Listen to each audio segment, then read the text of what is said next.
Recording in progress. Recording. Okay.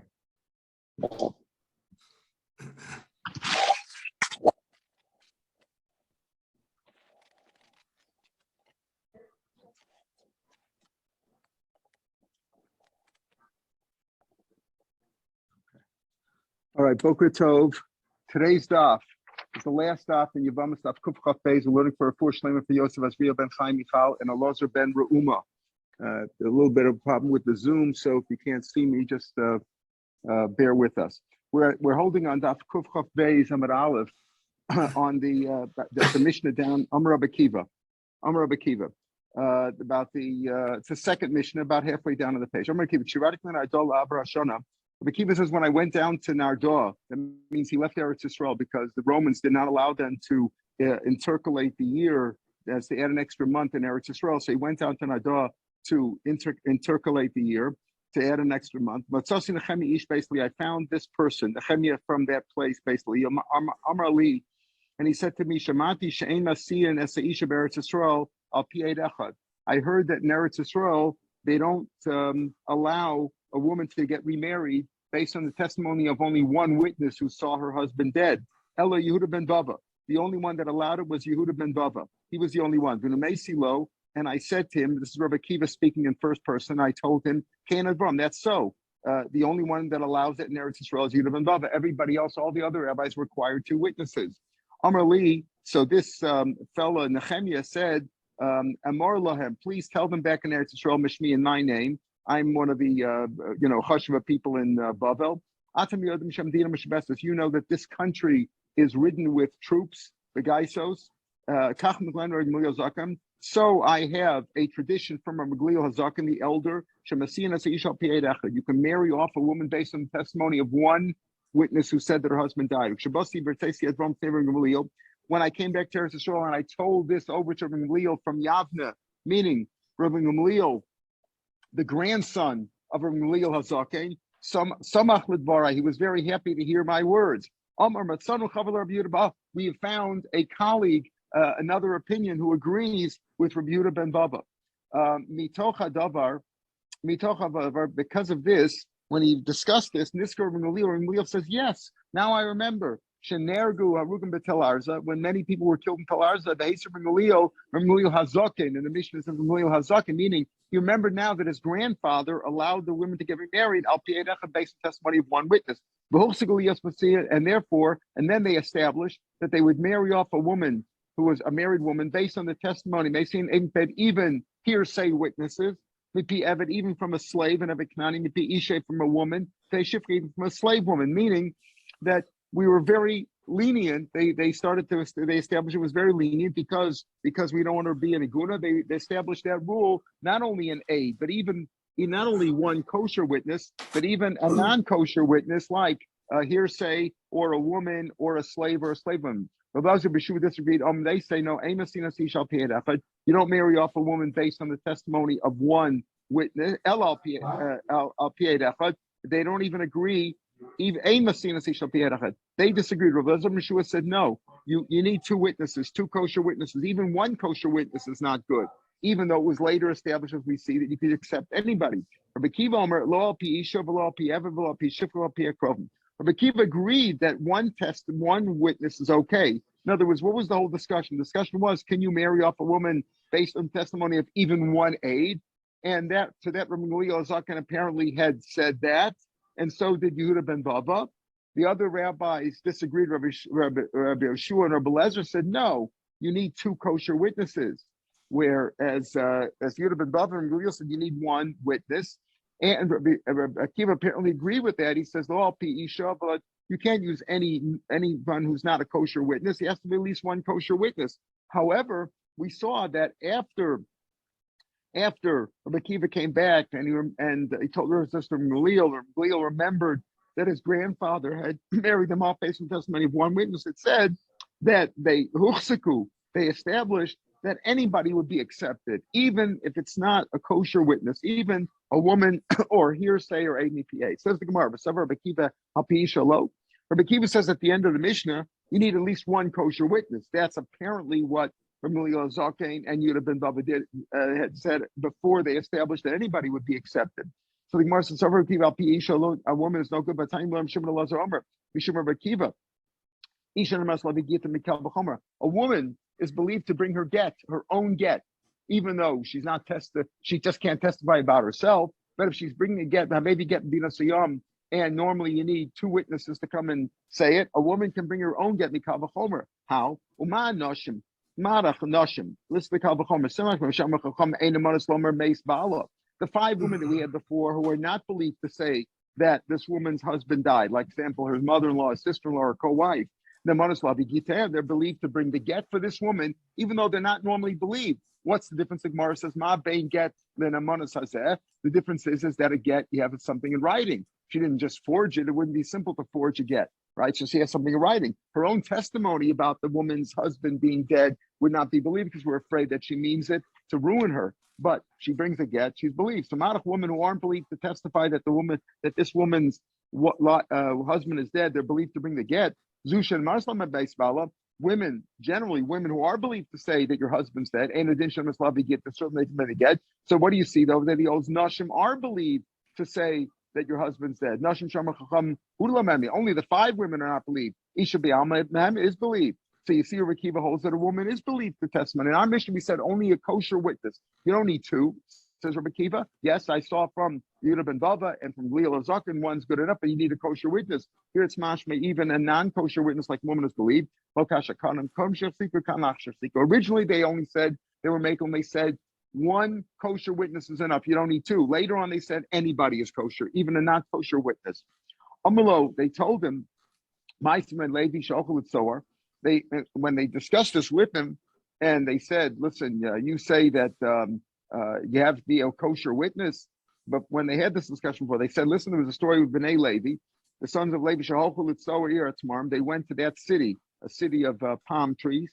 One of them got sick. The sons of Levi, whoever Levi was, got sick, and they left him in the inn. They brought him to an inn there to stay over because he couldn't travel anymore. Because when they returned on the return trip, they went to pick him up from the inn. They said to the innkeeper, where's our friend? Numuslam, she told them, Mace, he died, the Kavartiv. I buried him, he died. He was sick, you left him here sick, he died, I buried him. And they married off his wife based on the testimony of that innkeeper. So they said to Rabbi Kiva, Velote Kahanas Kapunjas, are you going to tell me that a regular kosher Jewish woman, either a Kahanas or a Bas Yisrael, or Kahanas, either a daughter of a Kohen or a Bas Yisrael, is not as good as a simple innkeeper? Again, now what's wrong with an innkeeper? Innkeeper could be kosher too. So we'll see. The Gemara says, Amalam, like she take a punkas, then manas. When she'll be like the punkas, you know why the punkas was believed? Number one is we'll see in the Gemara, the punkas, this innkeeper, number one was just talking stam. She wasn't being interrogated. She just mentioned, he died.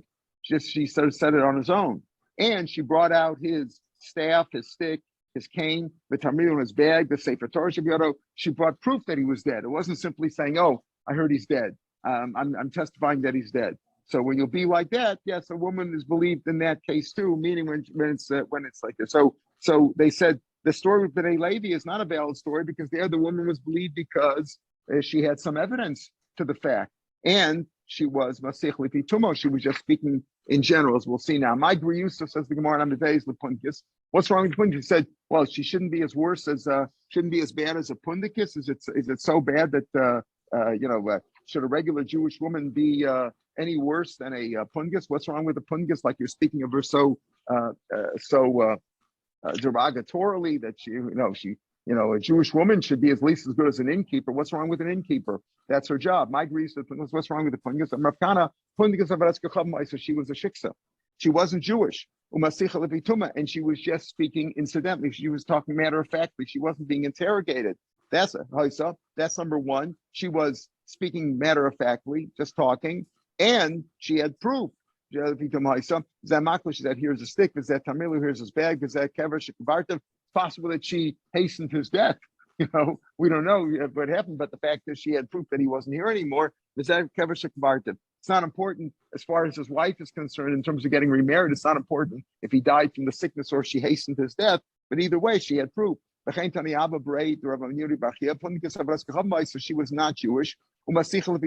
She was speaking matter-of-factly, incidentally. She wasn't being interrogated. She said, here's a stick, here's his bag, here's the place where I buried him. Apparently, they didn't want to dig up the grave. If this is where he buried him, why didn't they just dig it up and check, right? I guess maybe the body could have decomposed by then, or they want to be, but they accepted that. Says Gemara, what do you mean she was speaking incidentally? They started the conversation. Where's our friend? She was like speaking defensively. Why do you say she was just speaking matter-of-factly? She wasn't giving evidence. They said, where's our friend? Says no. What happened was she started the conversation. How? When she saw the friends coming back, she started crying. She started crying. She said, oh, here come his friends. So she started crying. So she started the conversation. They said, where's our friend? He died and we buried him. That's what she answered. So the point was that she did speak matter-of-factly because she wasn't being interrogated. She wasn't coming to give testimony. She started crying and they said, well, where's our friend? And they said, oh, he died. And she said, he died and we buried him. So in that case, she's believed. And as we say, the truth is Aid P8 is believed and any kosher woman is believed. Even a non-Jewish woman is believed over here when it's Masich L'Kituma, when he's speaking incidentally. If you call him as a witness, you can't trust him. But if he stops speaking, he says, they were sitting at a bar and he heard, Tyler speak to Donovan, and he said, hey, Don, what's with that guy? He was killed. I saw him dead. We're speaking that way. He's not giving evidence. Then you can rely on him and marry off his wife. There was a story with a person, Shabbat, Leid ala Isha, the name of Tarfon. A man came to give testimony about a woman in front of Tarfon. He was alone, 1A. Amalo Bini said, hey, she said, how do you know? You don't know this guy. How'd you know this guy? You're not from the same town. You're not friends. You didn't go to the same yeshiva. You're not members of the same shul. How'd you know him? Amr says, I and he and I, we were on the road, and a troop started chasing us, Goyim. Listen carefully. He grabbed onto a branch of an olive tree, and he ripped it off. And he took the branch and he scared them off. He defended us, and he said he threatened them, so they ran away. Amartilo. So I said to him, Aryeh, lion, you brave man, Yasha Kochacha, what a brave person you are. Amr Lisa, he said to me, how do you know my name is Aryeh? You called me a lion, Aryeh. How did you know that that's my name? That's what they call me at home. Yochanan Rabbi Yehonasan, that's my name. Yochanan, the son of Yehonasan, Aryeh, the lion, the Mikvar Shichya from that place. Liyamim later on. So that's how I knew his name. It came to Yevesa, they said this guy hasn't shown up in a while. And this Jewish man came before Tarfon and he said, oh, I know Yochanan, the son of Yonasan from Kfar Shichya, he's dead. How? Because later on, he got sick and he died. And I know that's the guy. I met him. That he told me his name, and that's the guy. The Haser of Tarfon is issue married off his wife. Says more of Tarfon, low boy Drisha B'Chakira. Does Rabbi Tarfon just accept it without any inquiry or interrogation? Interrogation means you say where did it take place, what hour was it, what day was it, things like that. Those are absolute musts. What time of day it was, what day of the week it was, what day of the month it was, things like that. Jerisha is just general questions. What color was his clothes? What did he look like? Things like that. That doesn't even require. But Tanya, now we learned apparently the same story. But Tanya, we learned about the same story. Hey, it's usually to give testimony about a woman whose husband died. How do you know her husband died? How do you know his name? How do you know him? You didn't know him. The same story. We were on the road, and troops chased us. And he grabbed on to the branch of a fig tree. He cut it off. And he fended them off, and he saved us. I said to him, Yasha Kochacha Aryeh. Oh, Shkoyach, thank you very much, lion. Amrali told me, Yafa Kivanta Lishmi. Hey, you really you intuited my name. How did you know my name? That's what they call me in my town. Yochanan ben Yonasan, Aryeh de Mikfar Shichya. Yochanan, the son of Yonasan, the lion from Kfar Shichya. The Yamim, and later on, Chala Umeis. That's how I know him. That was apparently the same story. It is the same story. Amalo, Lo Kacha Marti. So now Rav Tarfon said to him, wait a minute. Didn't you tell me, Lo kachamartali Yochanan ben Yonasan Kfar Shichya Aryeh, that the name of the city, Kfar Shichya, the name of his village was called the lion, not that he was called the lion. Amar Le says, Lo, Ela kachamart, this is what I told you. His name, Yochanan ben Yonasan, was called the lion. He was called like the lion, the Kfar Shichya, the lion of Kfar Shichya. V'diktikal of Shem Shashapamim, and Rav Tarfon interrogated him two or three times, and he saw that his words were that his words conformed with his earlier report, that he didn't contradict himself. So what do you see? According to this version of the story, Rav Tarfon married off his wife only after he interrogated the witness. The witness told the same story, but he interrogated him. So you see that you need interrogation. So how does that first version of the story apparently is that he didn't require interrogation? Tonight, it's a machlokes whether you need to interrogate him in this case. Do you need to interrogate? You see, when a person comes and says, Yankel murdered Shmerel, you must do interrogation. When it comes to money matters, and this is considered a money matter possibly, because it's a question of the ksuba. If you allow her to get remarried, when she gets remarried, she collects the ksuba from her first husband. So it's a money matter. So it's a machlokes tanam. Is this a money matter or is this a matrimonial matter? Tanohi, the Tanya Einbo Kanei Dinashim B'Disha B'Chakira. Witnesses who come to testify about a woman's ability to get remarried based on her husband's death, you don't interrogate them with inquiries and interrogations. That's Rabbi Kiva. Here's your Mermakel. Rabbi Tarfon and both, and you do check. When Machlokas is dependent on Rav Kanina's voice. Rav Kanina, Dvar Torah Mina Torah Echad Mamis Echad Nefashas B'Disha B'Chakira. It says when it comes to Nefash, it says V'darashta B'Chakarta Heitev. Check it carefully. That's what it says by Dina Nefashos. By Dina Mominus, it doesn't say that, but it says by Dina Mom, but in general, it says Nemar, Shenemar Mishpat Echad Yelachem. One judgment for all cases, whether it's money matters or not. So you also need Drisha B'Chakira there, says Rav Chanina. Minatorah, you need Drisha B'Chakira even by Dina Mominus. So why do they say that when it comes to money matters, you don't have to interrogate the witness so carefully? So that you shouldn't lock the door before borrowers, meaning if you require the witnesses who testify about a money matter, a loan, a tenancy, something like that, something with money matters, you require them, nobody's going to lend out money. Why should I lend out money? When I come to collect it and I bring witnesses, they're going to interrogate them and ask all kinds of questions. And if they don't answer the questions perfectly, I won't be able to collect. I don't want to hear about it, right? It's the same thing why you need a guarantor when you sign certain documents like a lease or things like that, because people don't want to have problems collecting. So because of that, the rabbi said you don't need Yishuv Chakira for that. So when it comes to money matters, you don't need Yishuv Chakira, says Rav Chanina. So is this a money matter, the ksuba, or is it a matrimonial matter? So my committee, Marsavik, even the ksuba, Lemishko, since there's some money to collect the ksuba, if she gets remarried, he did it a fashis tummy. And therefore, you don't have Yishuv Chakira, says Rabbi Kiva, because it's a money matter.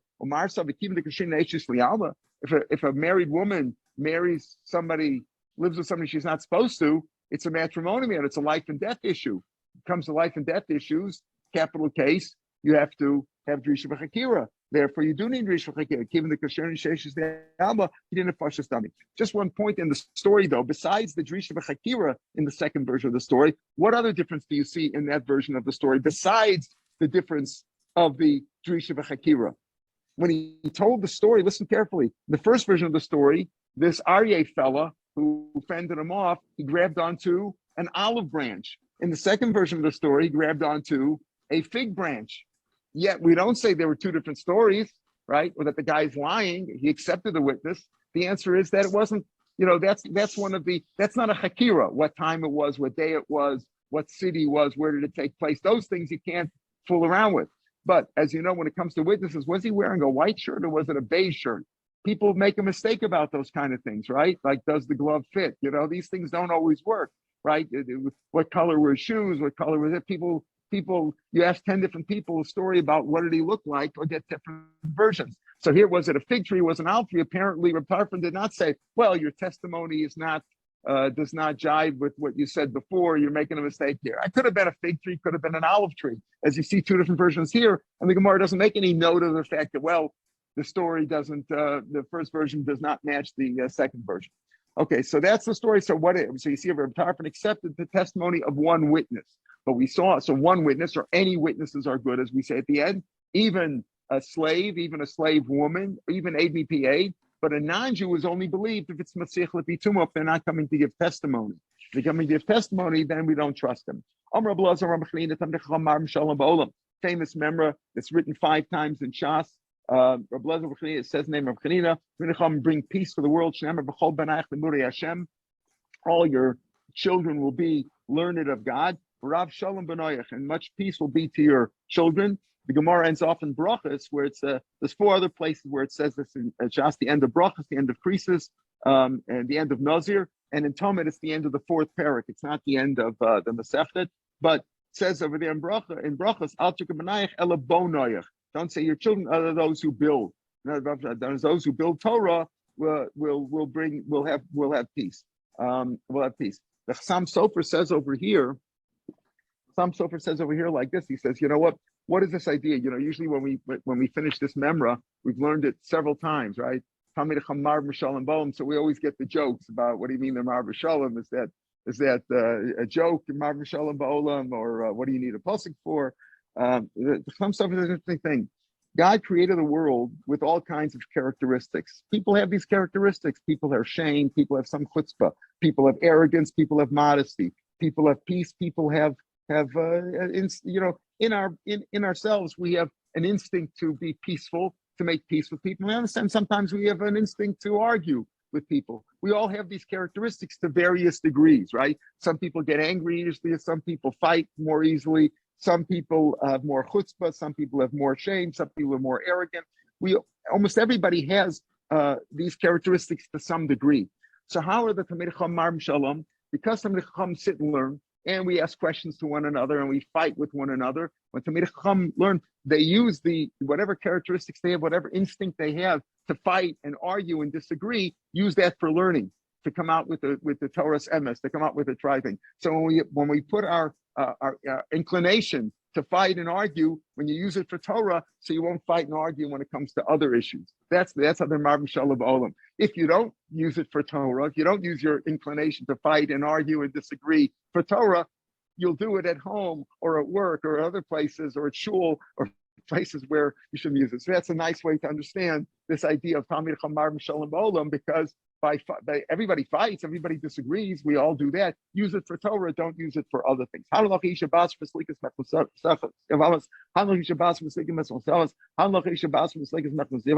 Thank you all for listening.